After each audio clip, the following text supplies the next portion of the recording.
Po? Waalaikumsalam. Yes po, pwede po kayo magpakilala? Bismillahirrahmanirrahim. Assalamualaikum warahmatullahi ta'ala wabarakatuh. I am Ahmad Brahim, Minister of Environment and Natural Resources and Energy, Bangsamoro Autonomous Region in Muslim Mindanao. Yes po, sir. Pwede niyo kaming share with regards with your future plans and programs at updates po dito po sa inyong office po for the Bangsamoro people.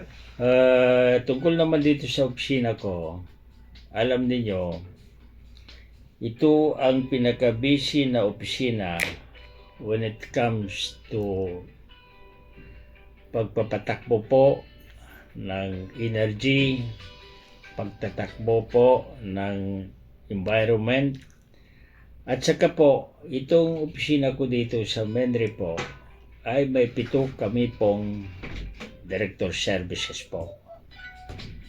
Ang isang service doon, yung admin and finance namin, may isang director kami doon. Pagkatapos, yung sa forest management service, ang ibig sabihin, yung pagtatanim ng mga kahoy, paggawa ng mga nursery, at saka yung mga denuded areas na kami po ay nagtatanim doon. Kaya kaninang umaga nagpunta po yung civil service dito para mag-coordinate po sa amin na sa September 19 po. Ayun ang araw na lahat ng agency in-invite nila po para sa pagtatanim ng mga kahoy dito po sa Bangsamoro Autonomous Region in Muslim Mindanao. Pati po naman, mayroon akong order sa lahat ng provincial offices namin. Katulad sa Maguindanao, sa Llano del Sur, Basilan, Hulu, Tawi-Tawi, na kung sakaling may programa kami tungkol sa pagtatanim po ng mga kahoy po, ay kailangan simultaneous po na gagawin namin yon. Kasi we are very particular na katulad ngayon, malakas ang ulan. Pagkatapos malakas ang ulan, nagbabaha dito po sa ating lugar. Dito sa, hindi lang dito sa barm, pati outside the barm, ganun din. Yung isang po naman na services po namin, yung Environment Management Services. Ito ay particular po sa solid waste management. Kasi nahihiya kami na hindi maganda yung paligid namin. At saka yung syudad po ng Cotabato City. Nagtutulong kami paano maging malinis ang Cotabato City, magiging katulad ng Singapore na pinakamalinis na area po dito sa Southeast Asia po. Sana po lahat ng mga kaibigan natin, bawat mamamayan ay magsikap paano mapalinis yung paligiran para safe naman yung mga tao natin na hindi sila magkakasakit dahil sa hindi maganda yung paligid. Ang isa pong kuwan namin po yung tinatawag na biodiversity. We are particularly sa Bungaw po, sa Tawi-Tawi, at nag-concentrate po kami sa Taganak Island. Yun ang tinatawag ng area ng mga pawikan. Para naman magiging tourist spot po ng Bangsamoro Autonomous Region in yung Taganak na yon.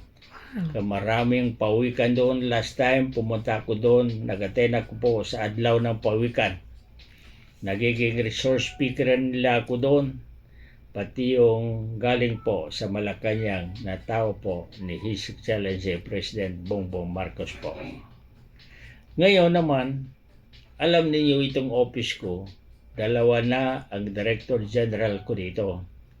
Isa sa environment, isa sa energy, na may Director General ako doon. Bago lang ito, nagiging 2 Director General ko dito.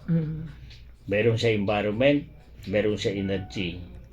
Pawang mga gagaling yung Director General ko dito. Kasi yung isa po ay isang abogado, yung isa po isang engineer po na nagpapalakad po ng enerhiya po dito sa Bangsamoro Autonomous Region in Muslim Mindanao. Kaya ngayon, medyo busy ako ngayon kasi bago lang ito mag-operate itong tinatawag na energy namin na sa ngayon ay under pa rin sa administration ko na MENRE po. Kaya ngayon, meron na kaming nangyari yung MENRE po. It is being represented in the Malacanang with the witness of our Excellency President Bongbong Marcos tungkol po sa enerhiya po. Yung oil exploration po. Yung oil exploration po, meron kaming coal bidding po sa Kapay, Lanao del Sur.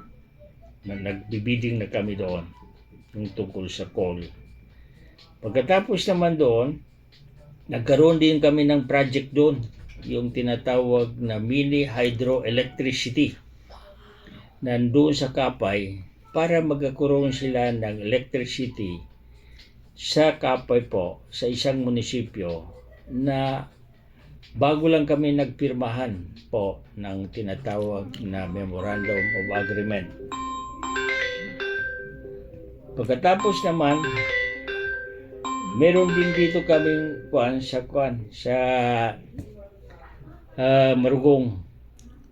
Nagkuhan din kami, nagmuwa kami sa local government unit na nagkahalaga yung mini hydroelectricity doon ng 156 million para magkaroon sila ng kuryente.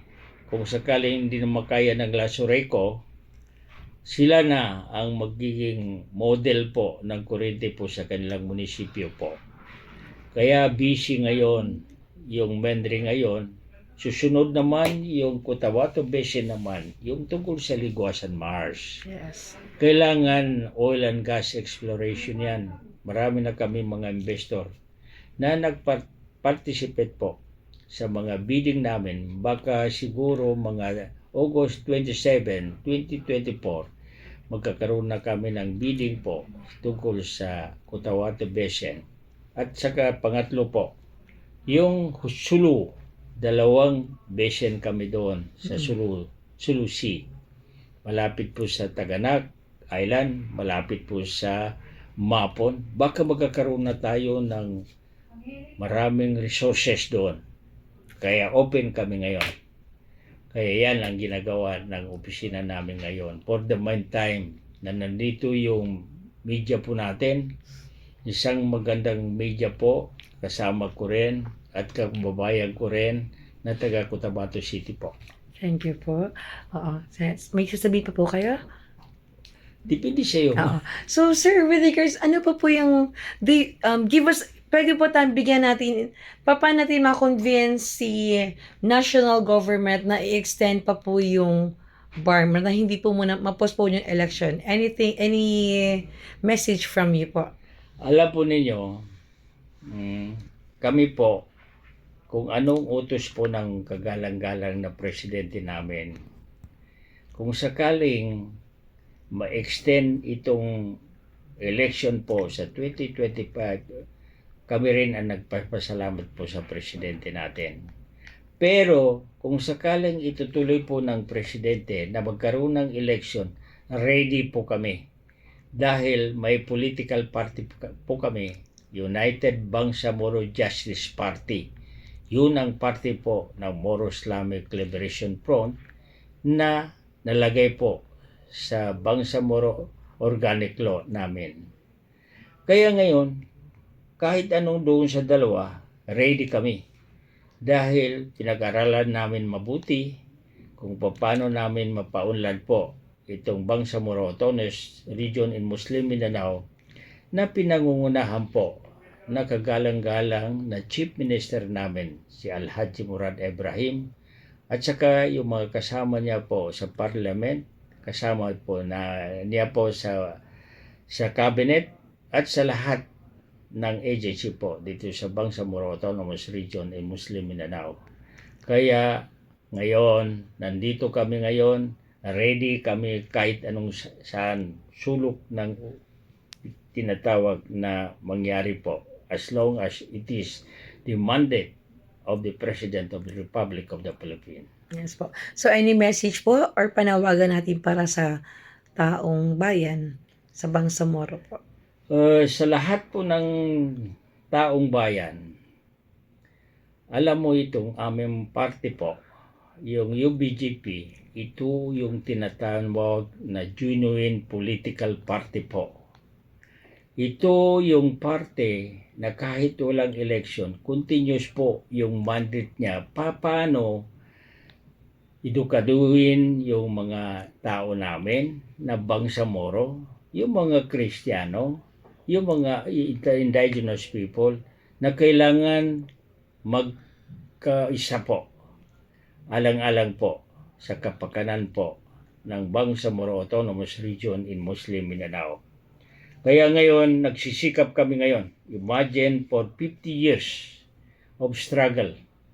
Ngayon, nakuha namin po itong BARM.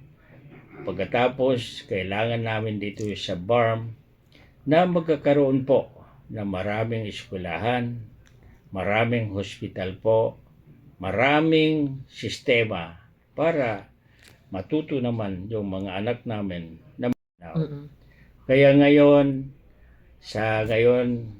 tinatawagan namin ng pansin lahat-lahat na kailangan magsikap, magkaisa. Kailangan itong election po, yung tinatawag na magandang election. Kailangan din natin na magtulungan tayo. Huwag tayo mag-away dahil lamang sa election. Kailangan tuturuan natin yung mga tao na yung tinatawag na clean, genuine election po. Yan ang panawagan ko sa lahat ng mga kasamahan po natin dito sa Bangsamoro Autonomous Region in Muslim Mindanao. So, thank you po. Wassalamualaikum warahmatullahi ta'ala wabarakatuh.